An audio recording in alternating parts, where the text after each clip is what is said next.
Hello friend, welcome to my channel से JD science classes में आप सभी का स्वागत है।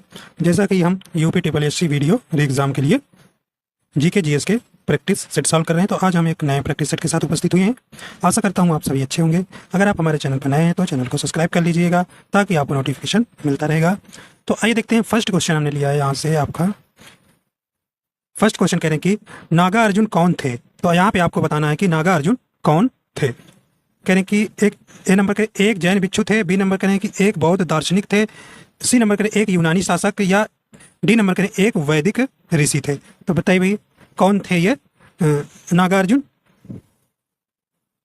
तो ऑप्शन नंबर इसका कौन सा हो जाएगा? बी नंबर सही हो जाएगा। नागार्जुन एक क्या थे? एक बौद्ध दार्शनिक थे। तो ऑप्शन नंबर बी सही हो जाएगा। देखिए नागार्जुन जो है ये कुषाण शासक कनिष्क के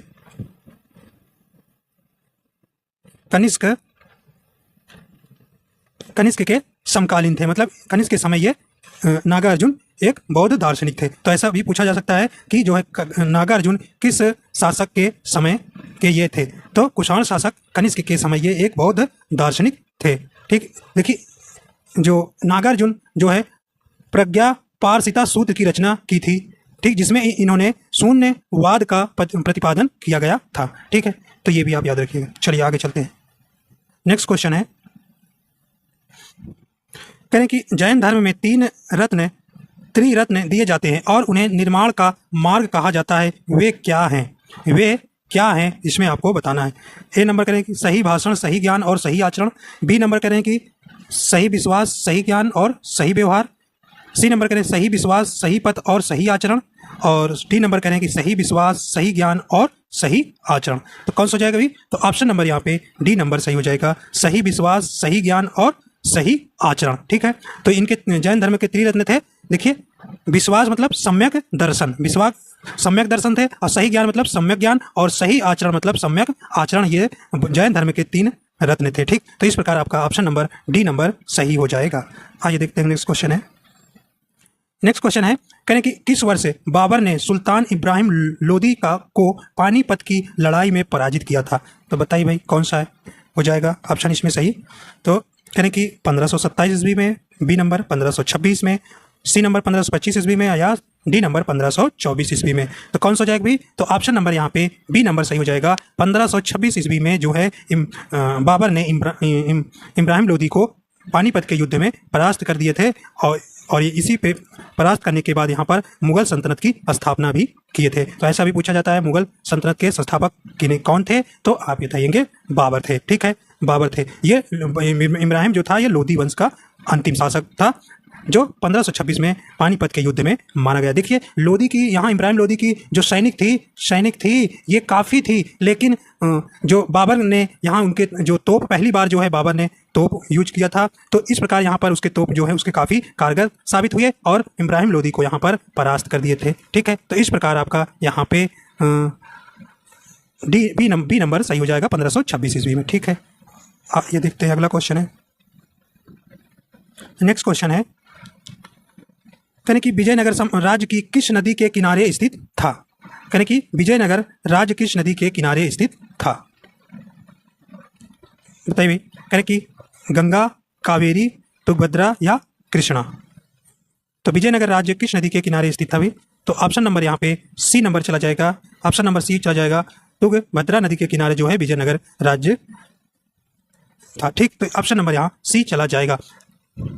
देखिए जो है तुंगभद्रा नदी जो है कृष्णा नदी की सहायक नदी है। देखिए इसकी जो स्थापना 2 भाइयों ने मिलकर की थी, हरिहर और बुक्का ने। कौन भाई? हरिहर और बुक्का नामक 2 भाइयों ने मिलकर इस नगर की स्थापना की थी। कब? 1336 ईस्वी में विजयनगर राज्य की स्थापना की थी। जो विजयनगर का वर्तमान में नाम क्या है? हम्पी है। क्या है? हम्पी है। ठीक, देखिए इस साम्राज्य में जो है 4 महान नगर जो शासक हुए थे। ये जो है जैसे पहला था संगम वंश, सालू वंश, तुलु वंश एवं अरावीर वंश। ये लगभग 300 वर्ष तक यहाँ पर शासन किए थे। ठीक है, तो विजयनगर साम्राज्य के सबसे प्रसिद्ध राजा अगर पूछेगा आपसे तो कौन थे? कृष्णदेव राय थे। कौन भाई? कृष्णदेव राय। ये भी आप याद। ठीक है, चलिए आगे चलते हैं। नेक्स्ट क्वेश्चन कह रहे हैं कि किस प्राचीन साम्राज्य में महिलाएं कुश्ती में भाग लेती थी। कह रहे हैं कि बहमनी साम्राज्य, विजयनगर साम्राज्य, चोल साम्राज्य या उपयुक्त में से कोई नहीं। तो बताइए कौन सा हो जाएगा? तो ऑप्शन नंबर यहाँ पे बी नंबर सही हो जाएगा। विजयनगर साम्राज्य में जो है प्राचीन महिलाएं जो है कुश्ती में भाग लेती थी। ठीक है, ठीक है। तो यहाँ पर विजयनगर साम्राज्य की जो है स्त्रियों को काफ़ी अच्छा सम्मान मिलता था। ठीक, तो आप यहाँ पे बी नंबर याद रखिएगा। नेक्स्ट क्वेश्चन है, कह रहे कि सिविल सेवा किसके शासनकाल में प्रारंभ की गई थी? कह रहे कि लॉर्ड कैनिंग के, लॉर्ड कर्जन के, लॉर्ड कॉर्नवालिस के या लॉर्ड डलहौजी के। तो किसके हो जाएगा भाई? तो ऑप्शन नंबर यहाँ पे सी नंबर सही हो जाएगा। लॉर्ड कॉर्नवालिस के समय में सिविल सेवा की प्रारंभ हुआ था, इसलिए सिविल सेवा का जनक भी लॉर्ड कॉर्नवालिस के नाम लॉर्ड कॉर्नवालिस को कहा जाता है। ठीक है, ऐसा भी प्रश्न आपसे पूछा गया। देखिए ये जो है भारत में सिविल सेवा जो है 1786 से 1993 के शासनकाल में प्रारंभ की गई थी। जो है लॉर्ड कॉर्नवालिस को भारत में सिविल सेवा का जनक के नाम से भी जाना जाता है। ठीक है, देखिए इन्होंने जो है देखिए कर तथा न्याय प्रशासन में पृथक कर दिया था। ठीक, कॉर्नवालिस ने पुलिस, कर तथा व्यापार क्षेत्र में अनेक सुधार किए थे। ठीक है, पुलिस तथा कर और व्यापार क्षेत्र में अनेक सुधार किए थे। ठीक है, इस प्रकार आपका यहाँ BC नंबर सही हो जाएगा। आइए देखते हैं अगला क्वेश्चन। कहने कि भारत में किस गवर्नर जनरल को स्थानीय स्वशासन का पिता कहा जाता था? देखिए ये भी इंपॉर्टेंट प्रश्न है। तो कौन हो जाएगा भाई यहाँ पे? तो ऑप्शन नंबर यहाँ पे आपका डी नंबर सही हो जाएगा, लॉर्ड रिपन को। लॉर्ड रिपन को स्थानीय स्वशासन का पिता कहा जाता है। यह जो है 1882 ईस्वी में भारत में आधुनिक स्थानीय स्वशासन का प्रारंभ माना जाता है। लॉर्ड रिपन को स्थानीय स्वशासन के पिता कहा जाता है। इन्होंने प्रांतीय सरकारों को आज्ञा दी कि वे प्रांतीय तथा स्थानीय नागरिक वित्तीय साधनों को एक सर्वेक्षण करें। ठीक, तो इस प्रकार आपको याद रखना है कि स्थानीय स्वशासन के पिता कौन कहे जाते हैं? तो लॉर्ड रिपन कहे जाते हैं। अगला देखिए, कह रहे कि हिंदू विधवा पुनर्विवाह अधिनियम 1856, जिसे अधिनियम 25/1856 भी कहा जाता है, 26 जुलाई 1856 को लागू हुआ, जिसे लॉर्ड द्वारा पारित किया गया था। देखिए विधवा पुनर्विवाह की स्थिति में सुधार करने के लिए जो है ईश्वर चंद्र विद्यासागर जो है इसमें बहुत अधिक प्रयास किए, और इन्होंने जो है 1855 में विद्यासागर ने ब्रिटिश सरकार में विधवा पुनर्विवाह पर कानून बनाने का अनुरोध किया था। ठीक, तो इस प्रकार यहाँ पर बताइए कौन उस समय शासक थे? कहें कि हार्डिंग थे, ऑकलैंड थे, कैनिंग थे या मेटकॉफ थे। तो कौन हो जाएगा भाई? तो ऑप्शन नंबर यहाँ पे सी नंबर सही हो जाएगा, उस समय कैनिंग थे। ठीक है, तो कैनिंग ने जो है इस अधिनियम को पारित किया था। चलिए आगे चलते हैं। नेक्स्ट क्वेश्चन देखिए, करें कि भारतीय संविधान के किस अनुच्छेद के तहत उपराष्ट्रपति का चुनाव होता है? करें कि अनुच्छेद 54, अनुच्छेद 63, अनुच्छेद 66 और अनुच्छेद 74। बताइए तो कौन सा हो जाएगा भाई? तो ऑप्शन नंबर यहाँ पे सी नंबर सही हो जाएगा। अनुच्छेद 66 के तहत उपराष्ट्रपति का निर्वाचन होता है। ठीक, देखिए उपराष्ट्रपति का निर्वाचन संसद के दोनों सदनों के सदस्यों से मिलकर बनने वाले निर्वाचन का सदस्यों द्वारा अनुपातिक प्रतिनिधित्व पद्धति के अनुसार एकल संक्रमणीय मत द्वारा होगा। ठीक, तो ये इस प्रकार अनुच्छेद 66 में उपराष्ट्रपति का चुनाव होता है। और भारत के संविधान में एक उपराष्ट्रपति होगा, आर्टिकल किस में है? तो आर्टिकल 63 में है। ठीक, तो इस प्रकार आपका यहाँ सी नंबर सही हो जाएगा। आइए अगला देखते हैं। नेक्स्ट क्वेश्चन कहना है कि करें कि मृत्युदंड के मामले में क्षमादान का अधिकार किसको है? कहने का मतलब है अगर किसी भी व्यक्ति को मृत्युदंड दे दिया गया है तो उसे क्षमादान करने का किसको अधिकार यहाँ दिया गया है? तो कहने प्रधानमंत्री, राष्ट्रपति, मुख्य न्यायाधीश या भारत के महान्यायवादी। तो कौन सा हो जाएगा? तो ऑप्शन नंबर यहाँ पे बी नंबर हो जाएगा, भारत के राष्ट्रपति। देखिए आर्टिकल 72 के तहत जो है राष्ट्रपति को यह अधिकार है कि यदि किसी व्यक्ति को मृत्युदंड दे दिया गया है या उसे किसी प्रकार का सजा दी गई है तो इसके पास जो है आप एक एप्लीकेशन लिखकर क्षमा को कम करा सकते हैं, और यह जो है कम करने को इनको अधिकार भी दिया गया है। ठीक है, और देखिए राज्यपाल को किस आर्टिकल में दिया गया है कि अगर किसी व्यक्ति को अपराधी ठहराया गया है तो उसकी सजा कम करने का प्रावधान आर्टिकल 161 में प्रावधान किया गया है। ठीक, तो इस प्रकार आप यहाँ बी नंबर याद रखें।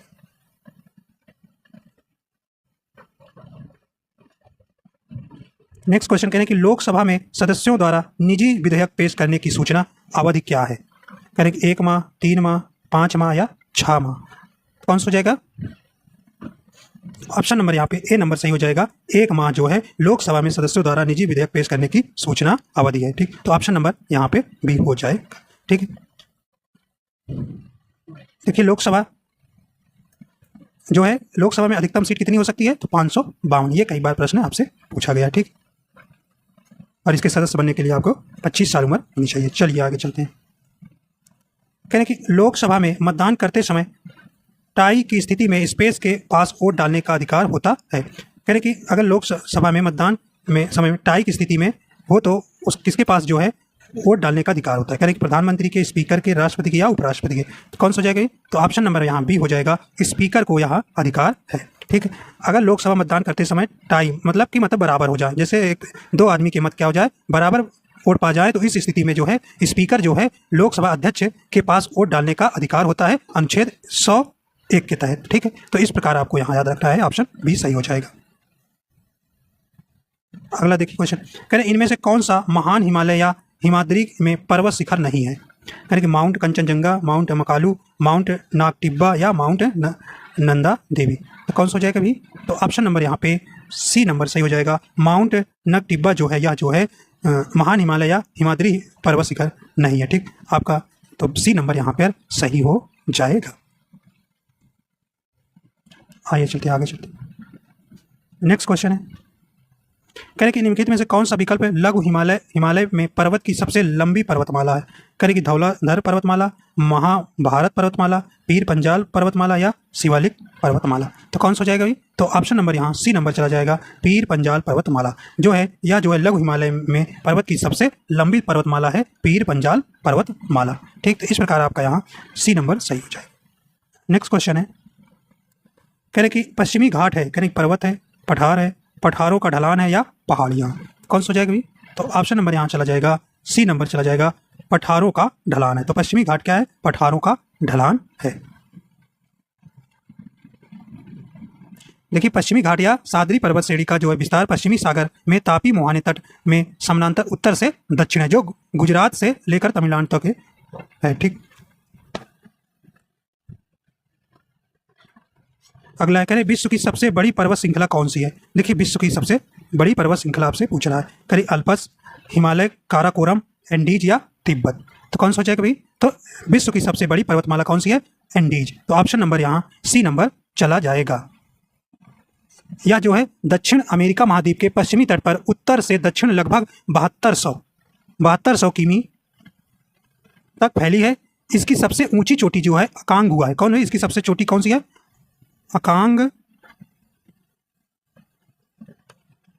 अकांका गुहा है।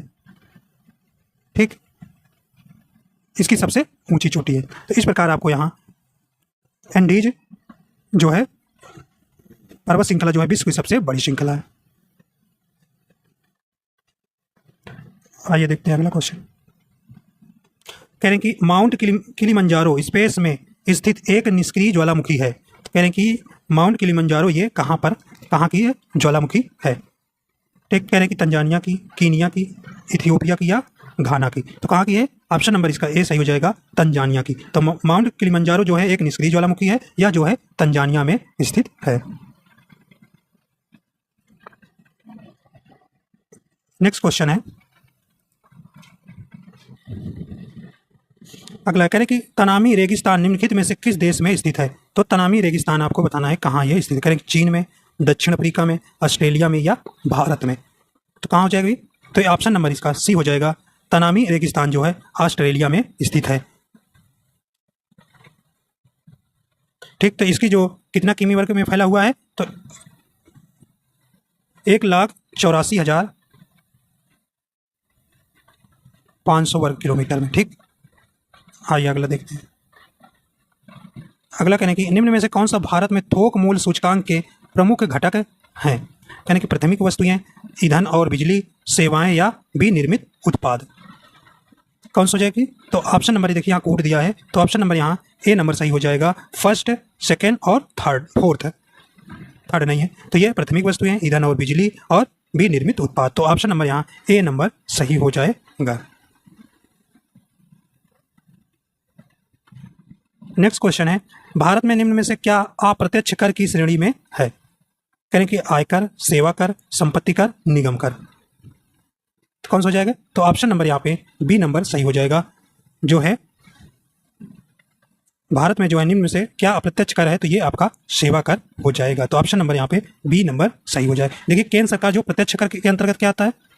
प्रत्यक्ष कर, जैसे आयकर हो गया, आयकर, संपत्ति कर, संपत्ति कर, निगम कर, निगम कर। तो ये किसके, ये प्रत्यक्ष कर के अंतर्गत आते हैं। और केंद्र सरकार के अप्रत्यक्ष कर जैसे उत्पादन कर, आयात कर, मूल्य वृद्धि कर, सेवा कर, ठीक है, तो ये अप्रत्यक्ष कर के अंतर्गत आते हैं। जैसे आपका जो जीएसटी आया है, जो 1 जुलाई 2017 को लागू हुआ था भारत में, तो वो कैसा कर है, तो ये आपका अप्रत्यक्ष कर है, ठीक है। अगला देखिए, यानी कि भारत में आय कर को कहाँ कहा जा सकता है, यानी प्रत्यक्ष और समानुपाती, प्रत्यक्ष और प्रगामी, या अप्रत्यक्ष और समानुपाती, या अप्रत्यक्ष और प्रगामी। तो कौन सा हो जाएगी, तो ऑप्शन नंबर यहाँ पे बी नंबर सही हो जाएगा, प्रत्यक्ष और प्रगामी। तो भारत में आय कर को कहा जा सकता है किसको, प्रत्यक्ष और प्रगामी, ठीक। तो ऑप्शन नंबर यहाँ बी सही हो जाएगा। आइए देखते हैं नेक्स्ट क्वेश्चन। कहने कि अलीगढ़ स्पेस के लिए प्रसिद्ध है। तो अलीगढ़ किसके लिए प्रसिद्ध है, तो ये आपका ऑप्शन नंबर डी हो जाएगा, ये तालों के लिए प्रसिद्ध है। चलिए देखिए, तो अलीगढ़ किसके लिए प्रसिद्ध है, तालों के लिए, ठीक है।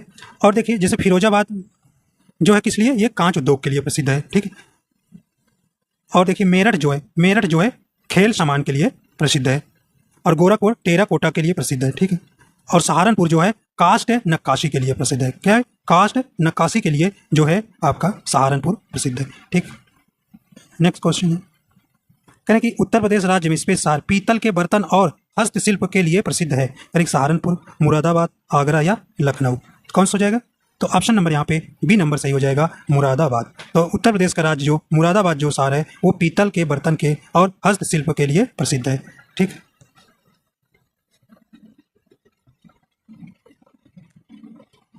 आइए अगला चलते हैं। अगला करें कि इनमें से कौन सा स्थान धातु की कला, रंगीन, तामचीनी और जटिल नक्काशी के लिए प्रसिद्ध है। करें कि उत्तर प्रदेश में लखनऊ, उत्तर प्रदेश में वाराणसी, उत्तर प्रदेश मुरादाबाद या उत्तर प्रदेश खुर्जा। तो कौन सा हो जाएगा, तो ऑप्शन नंबर यहाँ सी नंबर हो जाएगा, उत्तर प्रदेश में मुरादाबाद जो है, या जो है कला, रंगीन, तामचीनी और जटिल से नक्काशी के लिए प्रसिद्ध है। आगे चलते हैं। देखिए लखनऊ जो है चिकनकारी के लिए प्रसिद्ध है, लखनऊ जो है चिकनकारी के लिए प्रसिद्ध है। अगला है, उत्तर प्रदेश में एकमात्र तेल रिफाइनरी कहाँ पर स्थित है, कहीं प्रयागराज में, मथुरा में, आगरा में या कानपुर में। तो कौन सा हो जाएगा, तो ऑप्शन नंबर यहाँ बी नंबर चला जाएगा, मथुरा में स्थित है। देखिए उत्तर प्रदेश में एकमात्र तेल रिफाइनरी कहाँ है, मथुरा में स्थित है, जो भारतीय तेल निगम द्वारा संचालित की जाती है। अगला है, उत्तर प्रदेश का निम्न में से कौन सा जिला काली मिट्टी के बर्तनों के लिए प्रसिद्ध है। कौन से, कहें कि वाराणसी, आजमगढ़, बुलंदशहर या बाराबंकी। तो कौन सा हो जाएगा, तो ऑप्शन नंबर यहाँ पे बी नंबर सही हो जाएगा, आजमगढ़। आजमगढ़ जो जिला जो है काली मिट्टी के बर्तनों के लिए प्रसिद्ध है। अगला है, कहें उत्तर प्रदेश का कौन सा शहर अपने ब्रास बेल के लिए पूरे विश्व में विख्यात है। कौन सा हो जाएगा, कहें कि मुजफ्फरनगर, शाहजहांपुर, इटावा या जलेसर। कौन सा हो जाएगा, तो ऑप्शन नंबर यहाँ डी नंबर हो जाएगा, जलेसर मतलब एटा। जो एटा जिला है वह जो है ब्रास बेल के लिए पूरे विश्व में विख्यात है। नेक्स्ट क्वेश्चन है, कहने की 14वीं शताब्दी की प्रसिद्ध मस्जिद जिसे अटाला मस्जिद कहा जाता है, उत्तर प्रदेश के किस शहर में स्थित है। तो अटाला मस्जिद कहाँ पर है, कहें अम्बियूगंज में, हैदरगढ़ में, जौनपुर में या फतेहपुर में। कौन सा हो जाएगा, तो ऑप्शन नंबर यहाँ सी नंबर हो जाएगा, या जो है जौनपुर में है। देखिए फिरोज शाह ने 1393 ईस्वी में अटाला मस्जिद की नींव डाली, लेकिन जो है इस मस्जिद को जो है 1408 ईस्वी में इब्राहिम शाह ने उसे पूरा किया था। किसने भाई, तो इब्राहिम शाह ने इसको क्या करवाया, पूरा करवाया। तो नींव तो किसने रख दिया था, फिरोज शाह ने 1393 ईस्वी में, लेकिन 1408 में इब्राहिम शाह ने इसे पूरा करवाया था, ठीक।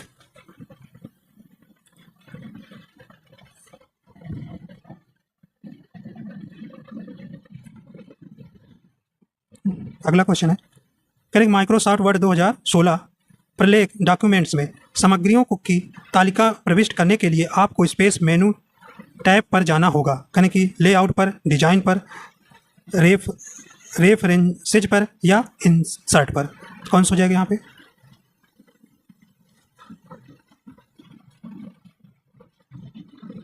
तो ऑप्शन नंबर यहाँ पे डी नंबर सही हो जाएगा, इंसर्ट।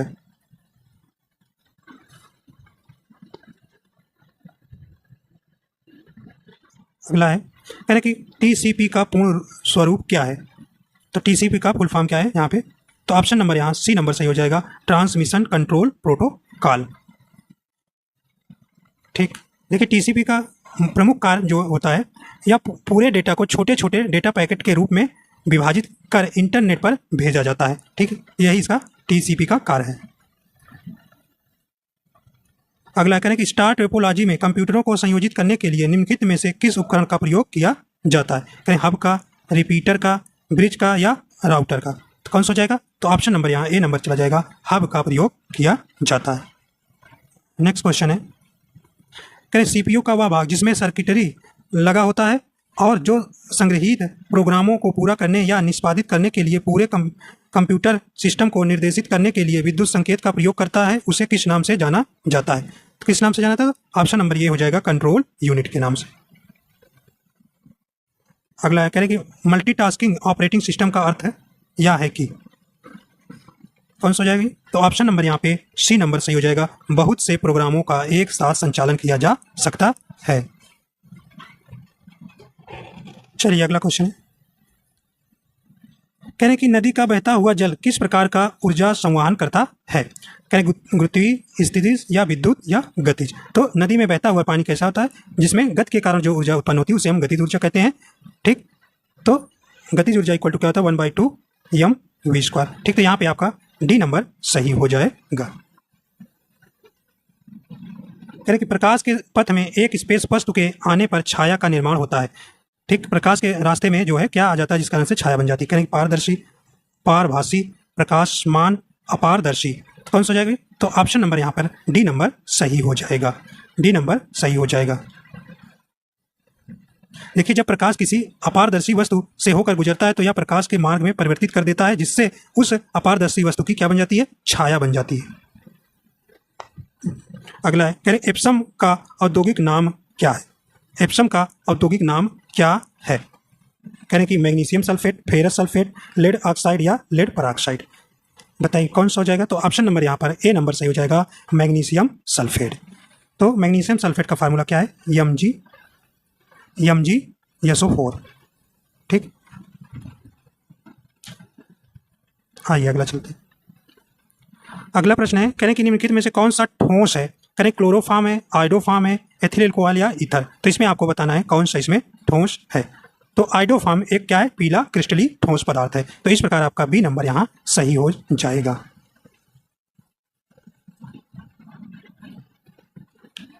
अगला है, कहने की रक्त है, कहने कि अम्लीय है, क्षारीय है, परिवर्तनीय है या उदासीन है। तो अम्ल क्या है भाई?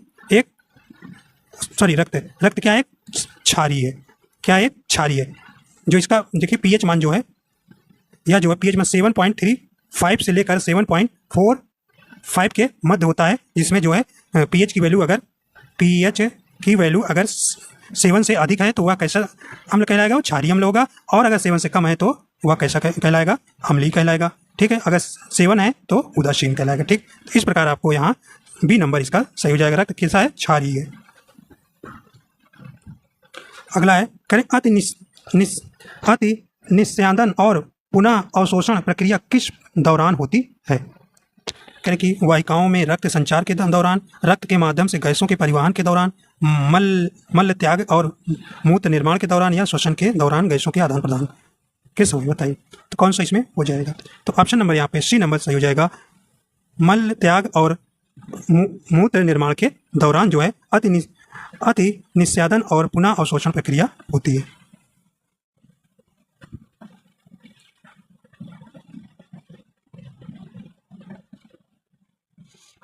अगला प्रश्न है, करें मनुष्य में यूरिया किस में बनता है? करें कि यकृत में, प्लीहा में, वृक्क में या मूत्र वाहिनी में।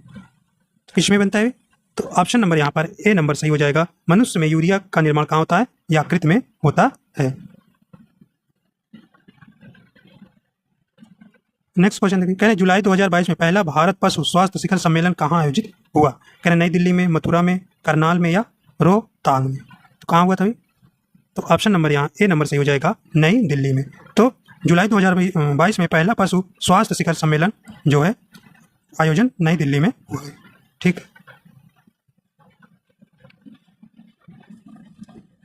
अगला क्वेश्चन है, करें अग्रदूत समाचार पत्र किस भाषा में प्रकाशित होता है? तो अग्रदूत जो है समाचार पत्र किस भाषा में प्रकाशित होता है? कहें हिंदी में, गुजराती में, मराठी में या आसमिया में? कौन सा हो जाएगा? तो ऑप्शन नंबर यहाँ डी नंबर चला जाएगा, या जो है आसमिया में प्रकाशित होता है। ठीक है, देखिए अग्रदूत समाचार पत्र की शुरुआत आसमिया भाषा के एक द्विसाप्ताहिक के रूप में हुई थी। इस समाचार पत्र की स्थापना असम के वरिष्ठ पत्रकार कनक सेन डेका ने की थी। कभी? कनक सेन डेका ने इसकी जो है शुरुआत की थी, और कब? ये 1955 में हुआ था। ठीक, तो इस प्रकार यहाँ डी सही हो जाएगा। आइए देखते हैं, कह रहे कि जून 2022 में जारी वैश्विक शांति सूचकांक 2022 में भारत किस स्थान पर है? तो ऑप्शन नंबर यहाँ पे बी नंबर चला जाएगा, 135वें स्थान पर है।